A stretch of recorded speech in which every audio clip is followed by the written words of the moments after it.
লতিফ সিদ্দিকীর দুই গালে শহীদের দুই গালে।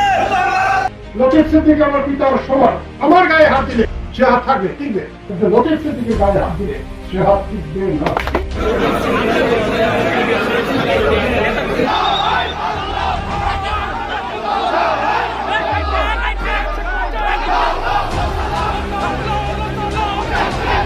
এবার জয় বাংলা স্লোগান দিয়ে গ্রেফতার হওয়া লতিফ সিদ্দিকীকে পুলিশের গাড়ি থেকে ছিনিয়ে আনলো বিক্ষুব্ধ জনতা। ৭১ মঞ্চের নামে আওয়ামী লীগের গোপন মিটিং এর অভিযোগে আওয়ামী লীগের সাবেক মন্ত্রী ও কাদের সিদ্দিকীর ভাই লতিফ সিদ্দিকীকে ঢাকা রিপোর্টার্স ইউনিটি DRU প্রাঙ্গণ থেকে আটক করে পুলিশ। তারপর তাকে ডিবি কার্যালয়ে জিজ্ঞাসাবাদের জন্য নেওয়া হলে তারপর তাকে গ্রেফতার দেখানো হয়।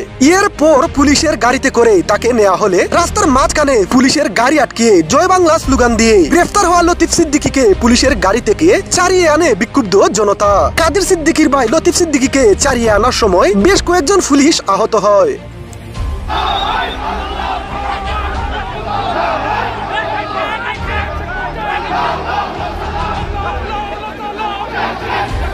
লতিফ সিদ্দিকী আমার পিতার সমান, আমার গায়ে হাত দিলে সে হাত থাকবে, টিকবে, কিন্তু লতিফ সিদ্দিকীর গায়ে হাত দিলে সে হাত টিকবে না।